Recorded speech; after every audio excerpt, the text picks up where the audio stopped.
नमस्कार, RRC news के हिंदी समाचार बुलेटिन में मैं मानसी आपका हार्दिक स्वागत करती हूं। सबसे पहले एक नजर आज की सुर्खियों पर। हेडलाइंस प्रस्तुत करता the smart electronics mall, MV sales, Kholeshwar road, Akola. अच्छा प्रोडक्ट, अच्छी क्वालिटी।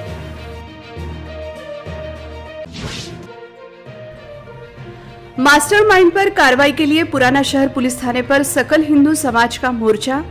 मोर्चे के बाद फिर पथराव से पुलिस ने बढ़ाया बंदोबस्त।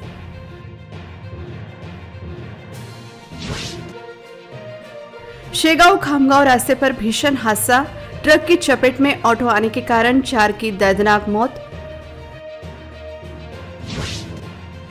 बालापुर विधानसभा के लिए पूर्व कांग्रेस विधायक की उम्मीदवारी वंचित की ओर से घोषित। विधायक की उम्मीदवारी से महाविकास आघाड़ी को लगा झटका। अमरावती में एक ही दिन 4 हत्या के बाद दूसरे दिन भी हत्या की घटना। लड़की ने अपनी ही सहेली लड़की पर हमला कर की हत्या। महापालिका में जन्म और मृत्यु प्रमाण पत्र के लिए नागरिक परेशान। जन्म मृत्यु विभाग में दलाल और अधिकारियों की मिलीभगत कायम। अब समाचार विस्तार से। पुराना शहर के गाडगेनगर परिसर में जो पथराव हुआ था, उसके पीछे जो मास्टरमाइंड है, उन्हें गिरफ्तार कर कड़ी कार्रवाई की जाए, इस मांग को लेकर सकल हिंदू समाज द्वारा भव्य मोर्चा निकाला गया।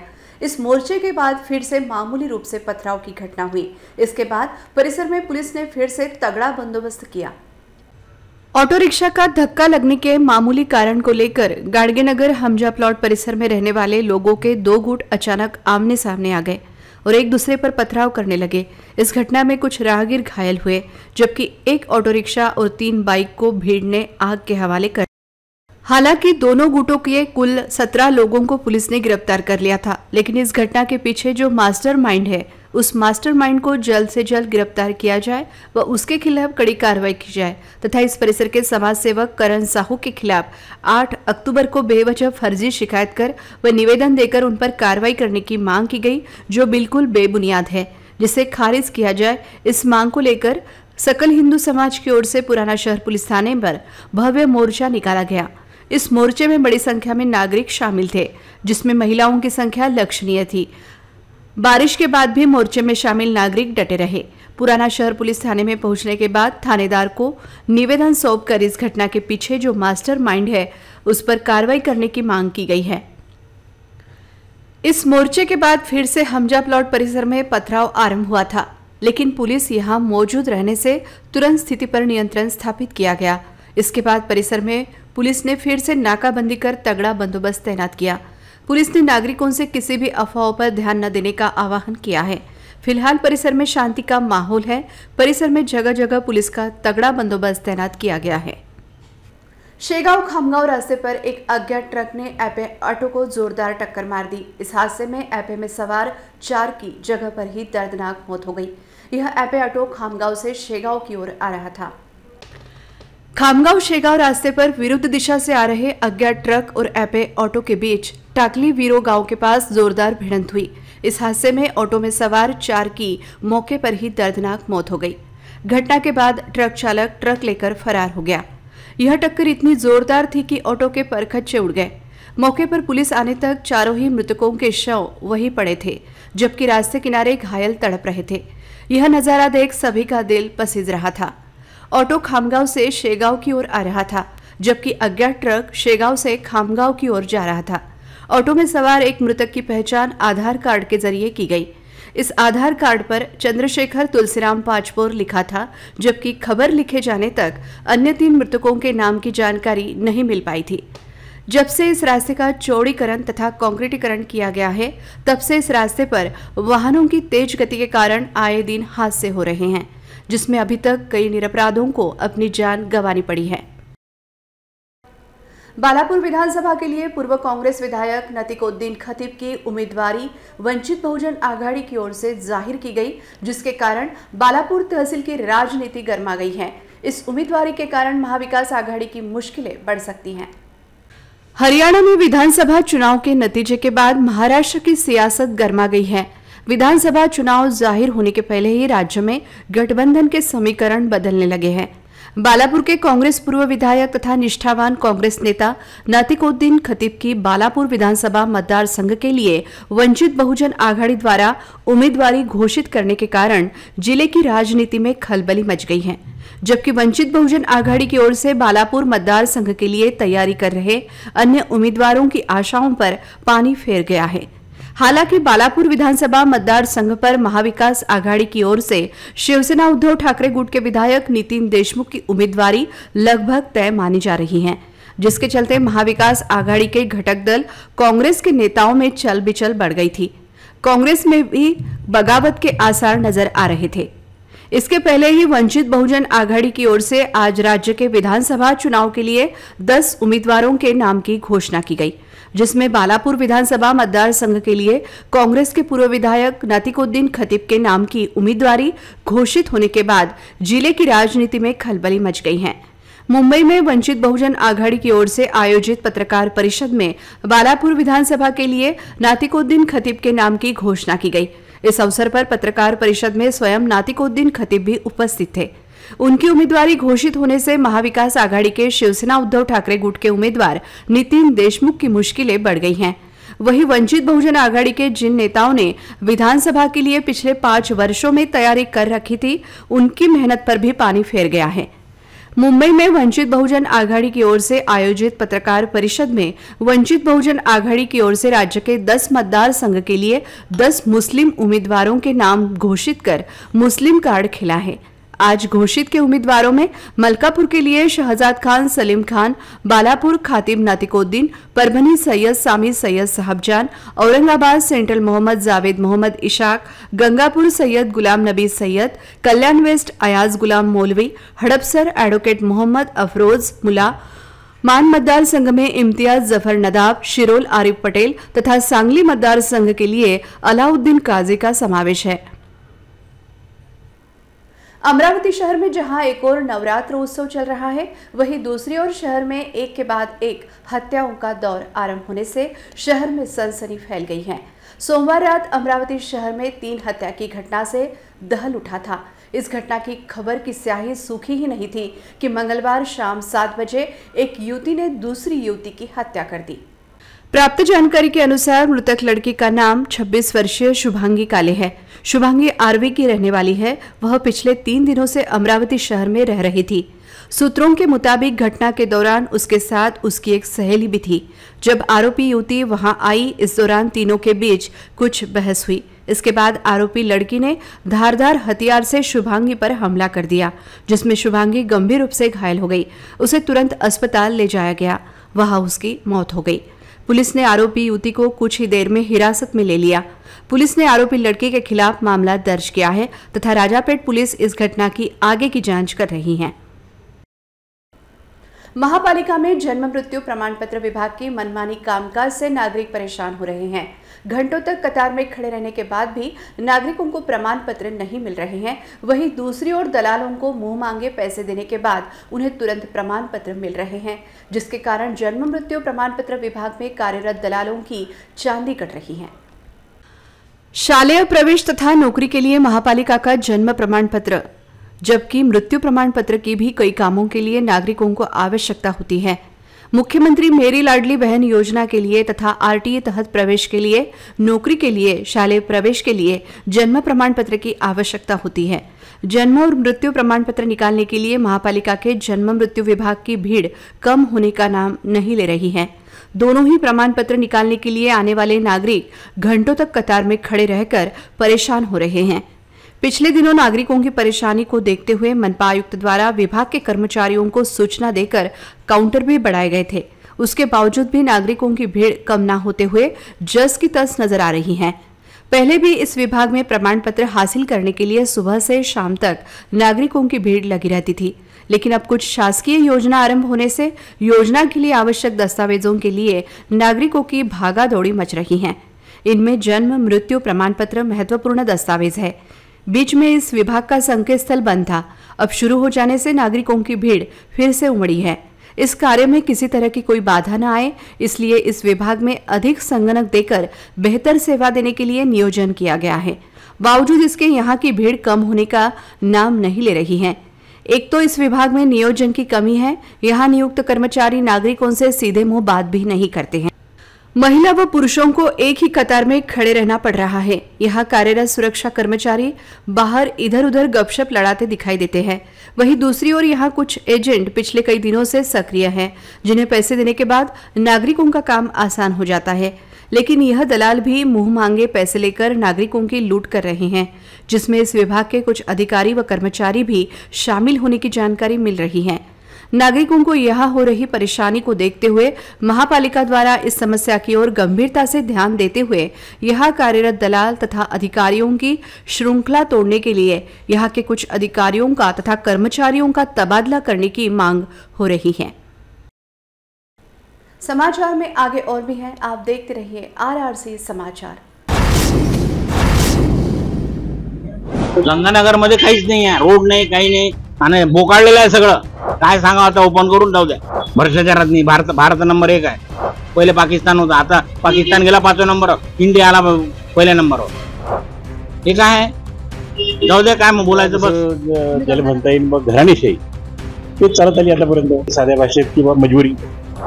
24 वर्ष आले मी कार्य करत आहे, इथं पण इथं रोड नाल्याच नाही आहे। महानगरपालिकेचे काम आहेत, इथं सांगायला नाही पाहिजे म्हणा, यांना कळायला पाहिजे। अगर हम किसी को बताते हैं कि हम गंगानगर में रहते हैं तो वो सामने वाला हंसता है कि भाई तुम गंगानगर को गंगानगर कैसे बोलते हो। हाँ, तो हमें तो गंगानगर बताने में भी शर्म आती है। तो ये चाहिए कि पहले जातिवाद खत्म कर दें। 20 साल से यहाँ बीजेपी की गवर्नमेंट है पश्चिम में, तो यहाँ पे विकास कुछ हुआ नहीं। ये बेरोजगार जो है ना, ये सब आरटीओ की परेशानी है। आरटीओ की वजह से इसको 20,000 का, किसको 25,000 का ऐसा मेमू दे रहे लिख के। कौन सुनने वाला है यहाँ पर? आमदार तो है नहीं, बेचारा मर गया वो। हमारे नगर सेवक भी नहीं यहाँ पर। कमिटी डिवोर्स होने को समझो 3-4 साल हो गए। आज महानगरपालिका के इलेक्शन भी नहीं हो रहे। लोकशाहीचा जागर फक्त आणि फक्त RRC न्यूजवर। ब्रेक के बाद RRC न्यूज में आपका फिर एक बार स्वागत है। पिछले 22 वर्षों से शहर के स्वराज्य भवन में परिचनालय बंगाली पूजा कमेटी की ओर से नवदुर्गा उत्सव मनाया जा रहा है। इस वर्ष विधायक वसंत खंडेलवाल के हाथों पंडाल का भूमि पूजन तथा महाआरती की गई। इस नवदुर्गा उत्सव का बड़ी संख्या में नागरिकों से लाभ लेने का आह्वान कमेटी की ओर से किया जा रहा है। नवदुर्गा, नवरात्रि और दुर्गा पूजन नाम चाहे जो पुकारे, लेकिन इन 9 दिनों में जो चहल पहल और रौनक देश में दिखाई देती है, वह माहौल और मन को भक्तिमय बना देता है। इन सब में ज़्यादा आकर्षक और खूबसूरत परंपरा जहां नजर आती है, वह है पश्चिम बंगाल की दुर्गा पूजा। आंखों के सामने नजर आने लगते हैं भव्य पंडाल, पूजा की पवित्रता, रंगों की छटा, तेजस्वी चेहरों वाली देवियां, सिंदूर खिला और बहुत कुछ ऐसा दिव्य और अलौकिक जो शब्दों में न बांधा जा सके। ऐसा ही कुछ अनुभव शहर के स्वराज्य भवन में श्री सार्वजनिक दुर्गा उत्सव मंडल द्वारा स्थापित माता रानी को देखकर आ रहा है। परिचनालय बंगाली पूजा कमेटी की ओर से पिछले 22 वर्षों से माता रानी की स्थापना की जाती है। यहाँ का नवरात्र उत्सव देखने के लिए दूर दूर से नागरिक आते हैं। इस भव्य पंडाल में महिषासुर मर्दिनी की प्रतिमा के साथ साथ माता सरस्वती, लक्ष्मी जी, पुत्र गणेश और कार्तिक की प्रतिमा स्थापित की गई है। इस भव्य मंडप का उद्घाटन जिले के लाडले लोक प्रतिनिधि विधायक वसंत खंडेलवाल के शुभ हाथों नारियल फोड़कर तथा रिबन काटकर किया गया। इस अवसर पर विधायक खंडेलवाल जी की धर्मपत्नी और माताजी उपस्थित थी। उद्घाटन के बाद विधायक खंडेलवाल जी का सपत्नीक परिचनालय बंगाली पूजा कमेटी की ओर से पुष्पगुच्छ देकर स्वागत किया गया। तत्पश्चात दीप प्रज्वलन के बाद विधिवत महाआरती की गई। इस महाआरती में बड़ी संख्या में नागरिक उपस्थित थे। कार्यक्रम की सफलता के लिए परिचनालय बंगाली पूजा कमेटी के सर्वश्री अध्यक्ष कल्याण सामंत, उपाध्यक्ष कार्तिक मंडल, सचिव सुनील सरदार, सहसचिव श्रीमंत खाड़ा, कोषाध्यक्ष अरविंद दोलाई, सह कोषाध्यक्ष बापी साहू, सदस्य उत्तम दोलाई, संदीप मंडल, तपन पांजा, दिनेश नावेक, सनातन मंडल ने अथक प्रयास किया। स्वराज्य भवन में आयोजित इस नवरात्रि उत्सव का सभी से दर्शन लेने का आह्वान परिचनालय बंगाली पूजा कमेटी की ओर से किया गया है। देखते हैं इस महाआरती की एक झलक।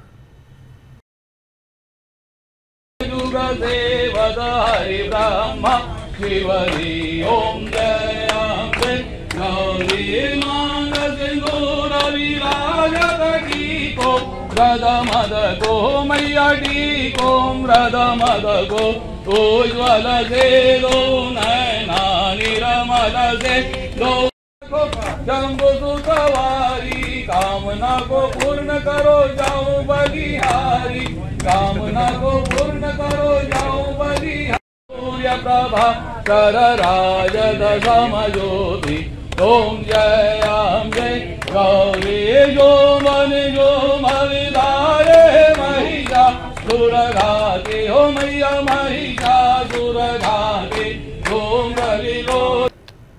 दीपावली की भीड़ का सीजन में राजस्व बढ़ाने की दृष्टि से राज्य परिवहन महामंडल द्वारा 25 अक्टूबर से 24 नवंबर तक यात्री किराए में 10% तक की वृद्धि करने का निर्णय लिए जाने की विश्वसनीय जानकारी प्राप्त हुई है, जिसके चलते दिवाली की छुट्टी में बसों से आना जाना महंगा हो जाएगा। दीपावली की छुट्टियों में लग्जरी बसों का किराया महंगा होता है, जिसके चलते यात्री दीपावली के दिनों में महामंडल की बसों पर निर्भर रहते हैं। लेकिन इस बार मुनाफे में रहने के बाद भी एसटी महामंडल द्वारा दिवाली के छुट्टी के दिनों में 10% यात्री किराया बढ़ाने का निर्णय लिया जा रहा है। ऐसी जानकारी सूत्रों से प्राप्त हुई है, जिसके चलते दिवाली पर राज्य परिवार मंडल की बसों से आना जाना महंगा हो जाएगा। परिवार महामंडल द्वारा 10% की किराया वृद्धि की जाएगी, ऐसी जानकारी मिल रही है और बताया गया है कि 25 अक्टूबर से किराया वृद्धि लागू हो जाएगी, जो 24 नवंबर की रात 12 बजे तक रहेगी। लंबी दूरी की यात्रा के लिए 70 से 100 रुपए किराया महंगा होगा। सूत्रों ने बताया कि एसटी महामंडल के इस निर्णय से महामंडल को 1000 करोड़ का राजस्व मिलेगा, लेकिन पहले ही महंगाई से त्रस्त जनता के लिए यह निर्णय अप्रिय साबित होगा। समाचार में आगे और भी हैं, आप देखते रहिए RRC समाचार। गंगानगर मध्ये काहीच नाही आहे, रोड नाही, काही नाही आणि बोकाळलेलं आहे सगळं. काय सांगा आता, ओपन करून जाऊ द्या. भ्रष्टाचारात नाही. भारत नंबर 1 आहे. पहिले पाकिस्तान होता, आता पाकिस्तान गेला 5व्या नंबरवर, इंडिया आला पहिल्या नंबरवर. हे काय आहे? जाऊ द्या, काय मग बोलायचं बस. ज्याला म्हणता येईल मग घराणेशाही तेच चालत आली आतापर्यंत साध्या भाषेत किंवा मजबुरी. 24 वर्ष आले मी कार्य करत आहे इथं, पण इथं रोड नाल्याच नाही आहे. महानगरपालिकेचे काम आहेत, हे तर सांगायला नाही पाहिजे म्हणा, यांना कळायला पाहिजे. अगर हम किसी को बताते हैं कि हम गंगानगर में रहते हैं तो वो सामने वाला हंसता है कि भाई तुम गंगानगर को गंगानगर कैसे बोलते हो। हाँ, तो हमें तो गंगानगर बताने में भी शर्म आती है। तो ये चाहिए कि पहले जातिवाद खत्म कर दें। 30 साल से यहाँ बीजेपी की गवर्नमेंट है पश्चिम में, तो यहाँ पे विकास कुछ हुआ नहीं। ये बेरोजगार जो है ना, ये सब आरटीओ की परेशानी है। आरटीओ की वजह से इसको 20,000 का, किसको 25,000 का ऐसा मेमू दे रहे लिख के। कौन सुनने वाला है यहाँ पर? आमदार तो है नहीं, बेचारा मर गया वो। हमारे नगर सेवक भी नहीं यहाँ पर। कमिटी डिवोर्स होने को समझो 3-4 साल हो गए। आज महानगरपालिका के इलेक्शन भी नहीं हो रहे। लोकशाहीचा जागर फक्त आणि फक्त RRC न्यूजवर। ब्रेक के बाद RRC न्यूज में आपका फिर एक बार स्वागत है। बहुप्रतीक्षित अमरावती मेडिकल कॉलेज का भूमि पूजन प्रधानमंत्री नरेंद्र मोदी के शुभ हाथों ऑनलाइन तरीके से संपन्न हुआ। उन्हीं के हाथों 100 पात्र MBBS छात्रों को प्रवेश देने का प्रारंभ भी किया गया। अमरावती नियोजन भवन में आयोजित एक कार्यक्रम में सरकारी मेडिकल कॉलेज भवन का उद्घाटन प्रधानमंत्री के हाथों किया गया। इस अवसर पर विधायक रवि राणा, राज्यसभा के सांसद डॉक्टर अनिल बोंडे, पूर्व सांसद नवनीत राणा, संभागीय आयुक्त निधि पांडे, जिलाधिकारी सौरभ कटियार, प्रशासक किशोर इंगोले, किशोर पातुरकर, किरण अंबाड़कर आदि मान्यवर उपस्थित थे। इस अवसर पर सांसद अनिल बोंडे और विधायक रवि राणा ने कहा कि मेडिकल कॉलेज गरीबों के लिए एक महत्वपूर्ण निर्णय है। ऑनलाइन कार्यक्रम में केंद्रीय स्वास्थ्य मंत्री JP नड्डा, मुख्यमंत्री एकनाथ शिंदे और उप मुख्यमंत्री देवेंद्र फडणवीस और राज्य के स्वास्थ्य मंत्री हसन मुशर्रफ मौजूद थे। अमरावती मेडिकल कॉलेज का भूमि पूजन समारोह अमरावती के कोंडेश्वर के समीप आलियाबाद वड़द रोड पर आयोजित किया गया। कार्यक्रम का आयोजन विधायक राणा ने किया था। अनेक दिवसापासून जी मागणी होती अमरावती वासियांची की अमरावतीमध्ये सरकारी मेडिकल झालं पाहिजे, तर अमरावतीमध्ये सरकारी मेडिकल झालं आणि संपूर्णामध्ये 10 मेडिकल कॉलेजचं उद्घाटन प्रधानमंत्री नरेंद्रजी मोदी यांनी मुख्यमंत्री एकनाथजी शिंदे, उपमुख्यमंत्री देवेंद्रजी फडणवीस आणि उपमुख्यमंत्री अजितदादा पवार यांच्या उपस्थितीमध्ये केलं। आणि आज आम्हाला हा सोन्याचा क्षण पाहायला मिळाला। यासाठी अमरावतीमध्ये वैद्यकीय मेडिकल कॉलेज स्थापन करण्याची समिती निर्माण झाली।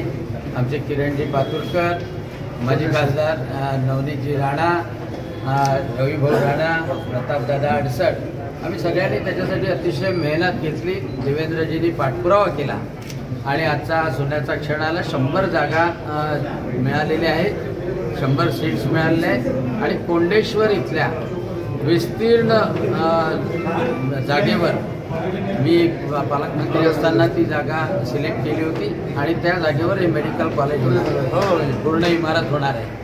आणि या मेडिकल कॉलेजमध्ये गरीब लोकांना चांगल्या तऱ्हेनं सुविधा मिळतील, अनेकांना रोजगार प्राप्त होईल आणि एक अमरावतीची प्रगती होण्यासाठी, विकास होण्यासाठी प्रधानमंत्री नरेंद्रजी मोदी यांच्या माध्यमातून ही सौगात आपल्याला मिळाली आहे. मी त्यांचे आभार मानतो.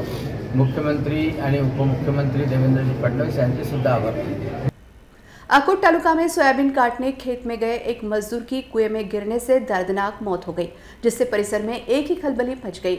इस घटना की जांच अकोट ग्रामीण पुलिस कर रही है. खेत के कुएं वाले हिस्से में सोयाबीन कटाई करते समय अचानक कुआं धंस गया और खेत में काम करने वाला मजदूर सीधे कुएं में गिर गया. टूटे हुए कुएं के मलबे के नीचे दबने से अंततः खेत मजदूर की मृत्यु हो गई. मृतक खेत मजदूर का नाम पंजाब प्रहलाद सोनू ने बताया जा रहा है. यह घटना आज बुधवार सुबह अकोट तालुका के मुंडगांव में हुई. करीब 2 घंटे के बाद खेत मजदूरों और ग्रामीणों की मदद से मृतक पंजाब सोनोने का शव कुएं से बाहर निकाला गया. इस मामले में अकोट ग्रामीण पुलिस ने अचानक मौत का मामला दर्ज किया है तथा आगे की जांच पुलिस कर रही है. खेत में सोयाबीन काटते समय यह हादसा हो गया. अंत में एक नजर आज की सुर्खियों पर. हेडलाइंस प्रस्तुत करता the smart electronics mall, MV sales, Kholeshwar road, Akola. अच्छा प्रोडक्ट, अच्छी क्वालिटी.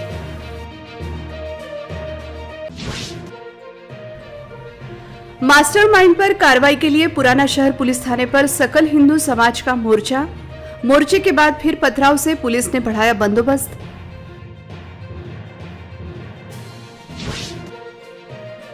शेगांव खामगांव रास्ते पर भीषण हादसा. ट्रक की चपेट में ऑटो आने के कारण 4 की दर्दनाक मौत.